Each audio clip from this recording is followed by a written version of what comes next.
En este vídeo tenemos en primer lugar la definición de continuidad de una función en un punto.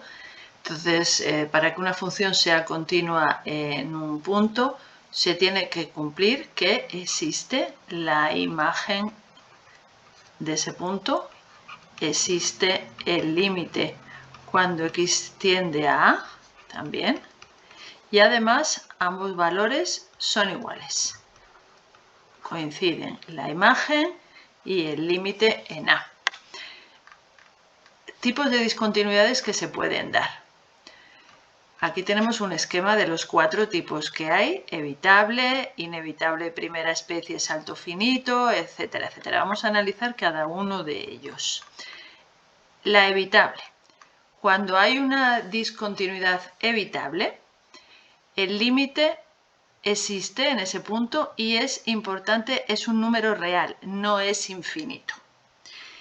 En cuanto a la imagen, puede ser que no exista o que exista y no coincida con el límite. Ambos casos serían evitables. Vamos a verlo en un dibujo, por ejemplo. Imaginad que una función tiene el límite en a, que es un número real, y es así. Entonces, en este caso, el límite es un número real. En este caso, si esto fuera b, el límite cuando x tiende a a sería b, el límite cuando x tiende a a sería b, pero sin embargo no existe la imagen. No hay ningún punto cuya primera coordenada sea a. Por ejemplo, esta otra situación, el mismo caso en cuanto al límite.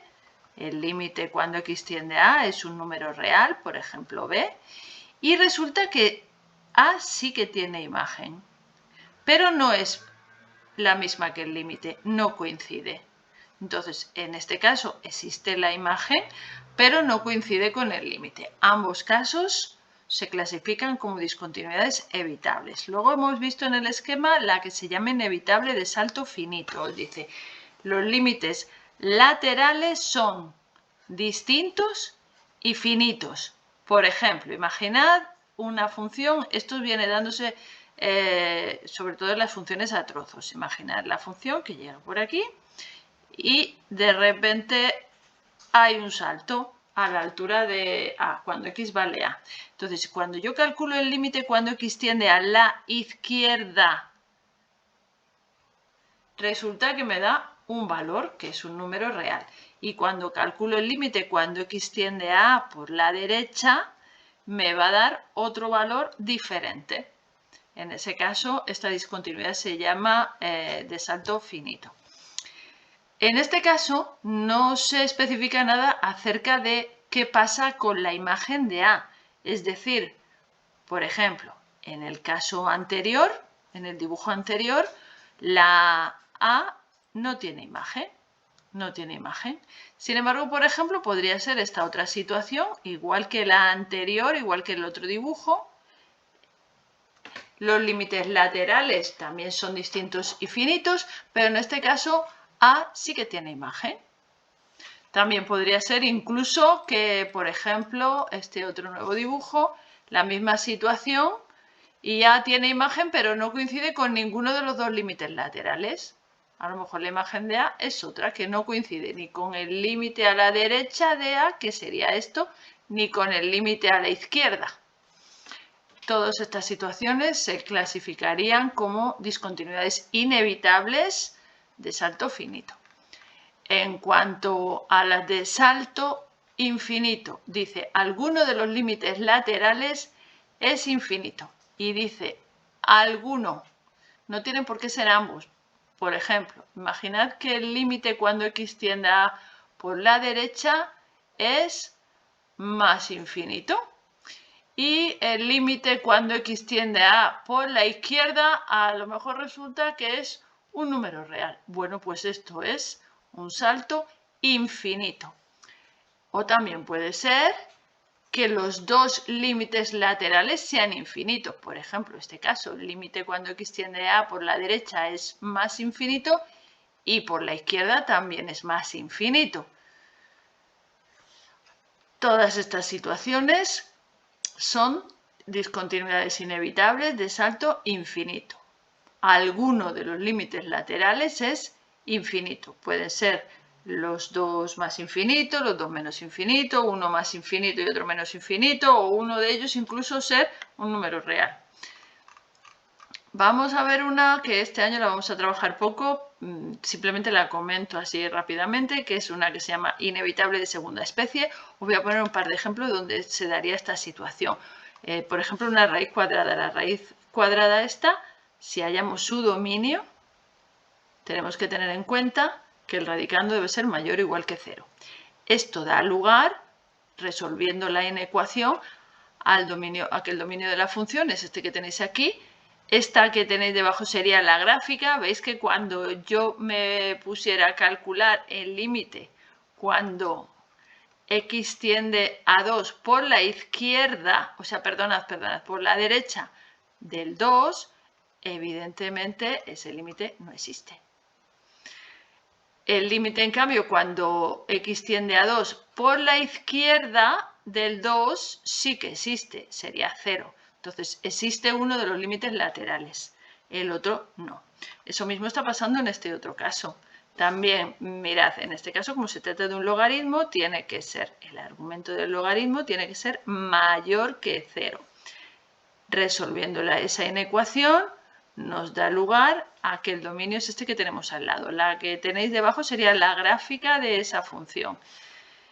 Si nos ponemos en este caso a hacer el límite cuando x tiende a 1 por la izquierda, a menos 1, perdonad, el límite cuando x tiende a menos 1 por la izquierda del menos 1 de esta función logaritmo, ese límite no existe. Sin embargo, sí que existe el límite cuando x tiende a menos 1 por su derecha. Ese límite sería, como veis, menos infinito. Bueno, para que sea de segunda especie, lo que tiene que suceder es que uno de los dos límites laterales no exista. Pero bueno, esto sobre todo vamos a trabajar las otras anteriores, las otras tres. Vamos a ver cómo se estudiaría la continuidad de una función. Nos piden estudiar la continuidad de una función. Tenemos que localizar los puntos de conflicto. Para ello hay que hallar en primer lugar el dominio. En este caso tenemos una función racional. El denominador debe ser distinto de 0. Para hallar el dominio tengo que resolver la ecuación que se obtiene igualando a 0. Esta ecuación va a tener dos soluciones que son 0 y menos 1. Por lo tanto, el dominio de la función van a ser todos los números reales excepto esos dos valores en los que el denominador se anula. Una vez que hemos hallado el dominio, ya sabemos dónde la función es continua. La función va a ser continua en su dominio. Y hay dos valores en los que la función va a tener una discontinuidad. Fijaos que arriba, cuando vimos la definición de función continua en un punto, vimos que se tenían que verificar. Subo nuevamente la definición inicial. ¿Veis? Tenía que existir la imagen. Evidentemente hay dos puntos que no tienen imagen, que son los dos puntos que acabamos de excluir del dominio, el 0 y el menos 1. Por lo tanto, en esos puntos la función es discontinua. Entonces, hemos localizado, gracias al estudio del dominio, dónde la función es continua y dónde tiene discontinuidades. Entonces, es discontinua en estos dos puntos, en x igual a 0 y en x igual a menos 1. Ahora hay que clasificar qué tipo de discontinuidades de las 4 que os he puesto arriba en el esquema que hay. ¿Cómo se clasifica? Pues hemos visto a la hora de ver aquí los tipos de discontinuidades que teníamos. En esta de salto infinito, los límites laterales eran infinito, límite infinito. La de salto finito, los límites laterales distintos y finitos. Y en la evitable, el límite es un número real. Es decir, que es el valor del límite en ese punto el que nos va a decir en qué tipo de discontinuidad estamos. Por lo tanto, tenemos que calcular el límite. Vamos a hacerlo primero, por ejemplo, con el 0, el límite cuando x tiende a 0 de nuestra función, que era esta.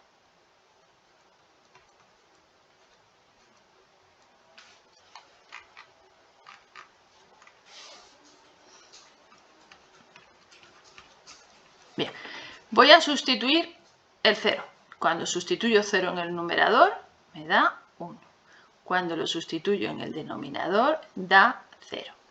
Habíamos visto que esto indica que tiende la función a más o a menos infinito. Es decir, los límites laterales ambos son infinitos. Por lo tanto, ya sabemos que la discontinuidad que hay en x igual a 0 es inevitable de salto infinito. Siempre hay que decir dónde se encuentra esa discontinuidad. Bueno, además si tuviéramos que terminar el cálculo del límite o bien representar la función, ya sabéis lo que hay que hacer, ¿verdad? Que es estudiar el signo a la derecha y el signo a la izquierda para determinar si los límites laterales son más o menos infinitos. Bueno, eso ya lo hemos hecho bastantes veces, no lo voy a repetir aquí. Luego tenemos también que calcular el límite cuando x tiende a menos 1 para estudiar el tipo de discontinuidad que había en el menos 1. Voy a sustituir el menos 1, cuando sustituyo en el numerador da 0 y cuando sustituyo en el denominador da 0 también. Como lo que tenemos es una función racional, lo que toca hacer ahora es simplificar la fracción algebraica. El numerador ya lo tenemos descompuesto, en el denominador sacamos factor común, se simplifica esa fracción. Vemos que x más 1 lo podemos simplificar y una vez simplificada volvemos a sustituir. Cuando sustituimos nos queda 0 entre menos 1, eso es 0. Es decir, el límite, en este caso en el menos 1, nos ha salido un número real. En este caso estamos diciendo que tenemos una discontinuidad evitable en x igual a menos 1. Y con eso ya habríamos completado el estudio de la continuidad y de las discontinuidades que tendría esta función.